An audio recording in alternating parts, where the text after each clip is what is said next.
हरियाली आंसू बना रहे जो ओबीसी और एससी की बात करती है। सबसे पहले जवाहरलाल नेहरू ने 1949 में वो विवादित जो मंदिर आज बनना है और उसी में काले राम की मूर्ति रखने का काम किया था जवाहरलाल नेहरू 1949 में, और राजीव गांधी ने साथियों उसके दरवाजे खोलने का काम किया था। और आज ये दोनों को दोनों मिले हुए हैं और ये बुद्ध विरासत को खत्म करना चाहते हैं।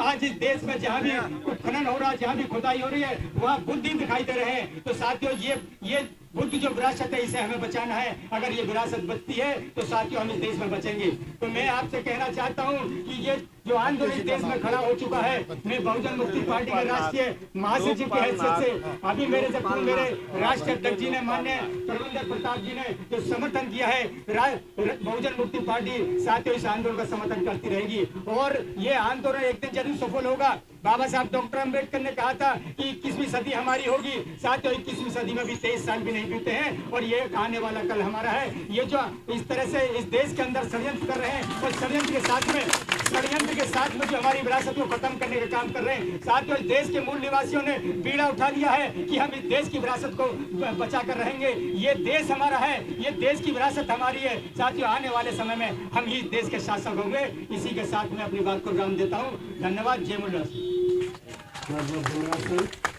साथियों मैं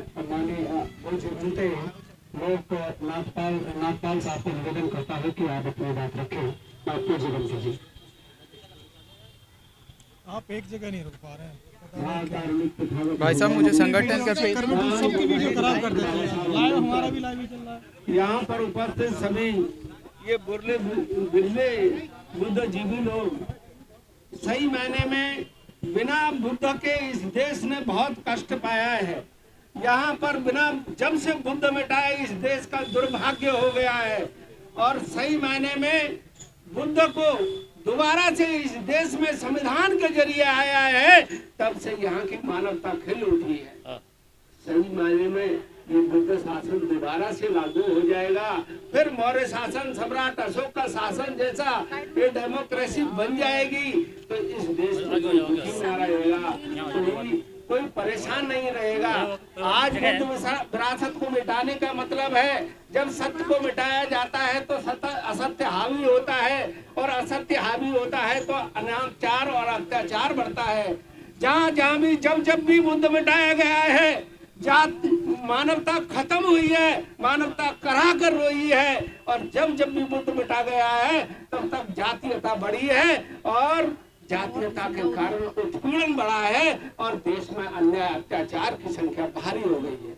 आज जरूरत है देश के लोगों को बुद्ध चाहिए या युद्ध चाहिए। इन लोगों ने युद्ध के पर लाके खड़ा कर दिया है जनता को। आज भारत के लोगों को सोचना होगा, जब तक बुद्ध नहीं आएगा इस देश में शांति आने वाली नहीं है। इसलिए बुद्ध को लाने के लिए हमको खुद को बुद्धिस्ट बनाना पड़ेगा, और जो भी बुद्ध विरासत है उसका हमें ऑनर बनना पड़ेगा। 14 अक्टूबर 1956 को बाबा साहब डॉक्टर अम्बेडकर ने इस देश के लोगों को 133 देशों की जो बुद्ध विरासत है उसमें जाके तुमको शामिल कर दिया है, हिस्सेदार बना दिया है, और बुद्ध की जो मूल विरासत है उसका आपको मालिक घोषित कर दिया गया है। डॉक्टर बाबा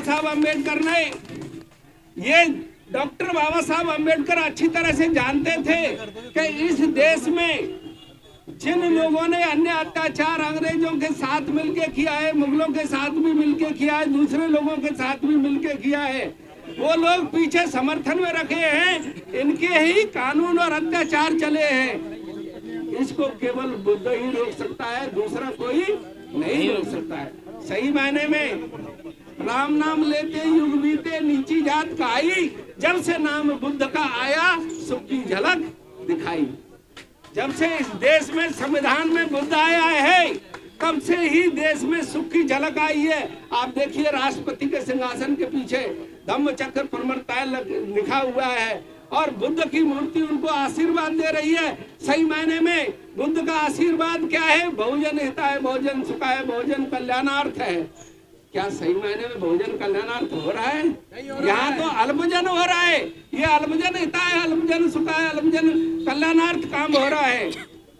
सही मायने में इस देश की जो व्यवस्था है, इस देश की जो रूढ़िवादी व्यवस्था है, वो एक ही वर्ग को पढ़ाती है, वो एक ही वर्ग को लड़ने का अधिकार देती है, वो एक ही वर्ग को व्यापार करने का भी अधिकार देती है और बाकी के लोगों को गुलाम बनाए रखती है।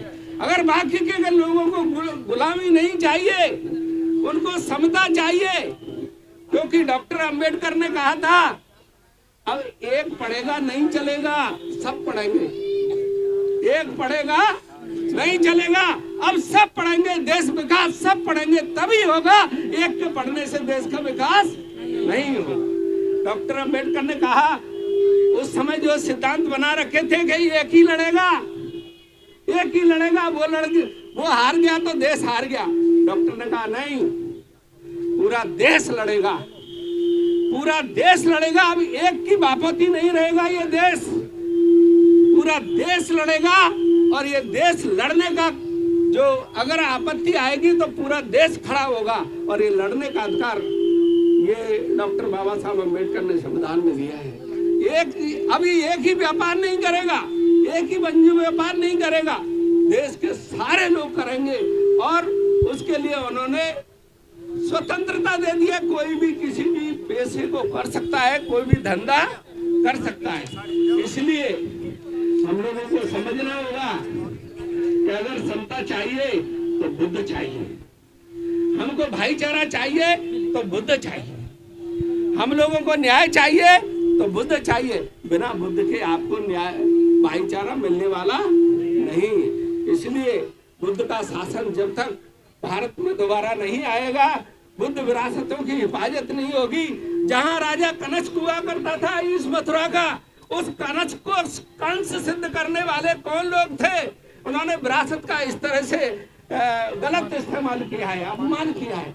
तो जो कंस है ये बौद्ध विरासत का धनी माना जाता था, जिसने कश्मीर की कुंडल वन की संगति कराई थी, उस आदमी को कंस घोषित करना, उसके बाद में बुरे दिन आना इस देश के, ये बहुत बड़ी दुर्दशा है। अभी हम कंस को कनिष्क सिद्ध करना पड़ेगा और हमारी विरासत को हमें दोबारा से लेना पड़ेगा। विरासत आएगी तो ये विरासत तुमको नेतागिरी का हक देगी, ये विरासत तुम्हें समता का हक देगी, ये विरासत तुम्हें मालिक बनाएगी। ये देश आपका है, बाहर से आने वाले लुटेरों का नहीं है।